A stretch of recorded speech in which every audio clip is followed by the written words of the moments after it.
Hi, my name is Amir Mokambetov. I am chair of the board of Grassroots LGBT plus organization Kyrgyz Indigo, and I'm from Kyrgyzstan. I'm Amisha Adhikari. I'm based in Kathmandu, Nepal. I'm a human rights lawyer and I'm currently working as a program officer at Advocacy Forum Nepal.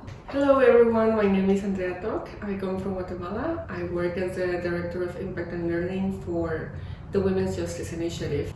Hello, my name is Esther Wamboi. I am from Kenya. I work with an organization called Zamara Foundation based in Kenya. My name is Imani Kimiri. I use the pronouns they, them, theirs. I am an advocate, a human rights activist, a feminist, and a queer person living and working in Kenya. I work for an institution called the National Gay and Lesbian Human Rights Commission as the head of legal affairs. Hi, I'm Jamuna Tamang. I'm Indigenous woman with disability from Nepal. I representing National Indigenous Disabled Women Association Nepal, NIDWAN. My name is Samira Askari. I'm from Afghanistan.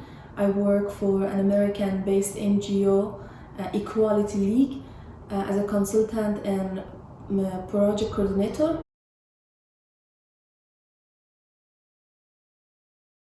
Our organization was established by people from the community to protect the rights of queer people.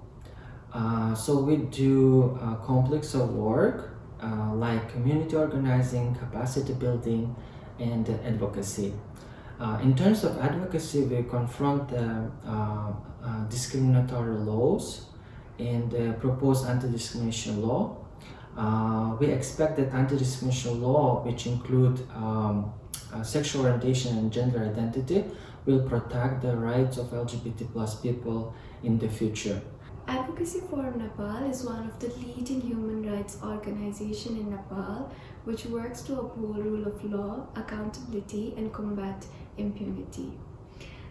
So Nepal had witnessed an internal armed conflict in 1996 to 2006, where there was numerous human rights violations such as torture, extrajudicial killing, enforced disappearances, conflict-related violence. So my organization has always been at the forefront of advocating for peace building and credible transitional justice discourse in the country so that victims of internal armed conflict can have access to their rights to effective remedies.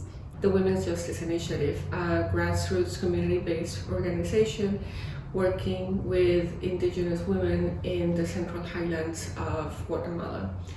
The Women's Justice Initiative works in legal empowerment, mainly providing prevention and response to gender-based violence. So my organization mainly works in bringing paralegals as well as attorneys that can provide legal services free of cost in the local Maya Kachika language for women to be able to access justice in a way that is more pertinent to their culture. The organization really focuses on adolescent girls and young women to ensure that then adolescent girls, young women, and in all their diversities do have a voice when it comes to challenging inequalities and oppression.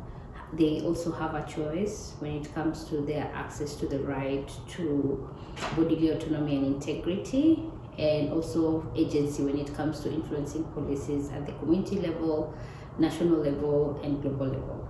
The work of the National Gay and Lesbian Human Rights Commission revolves around challenging laws and policies that are inconsistent with the rule of law and constitutionalism to ensure that they are expansive and inclusive of LGBTQ rights and issues.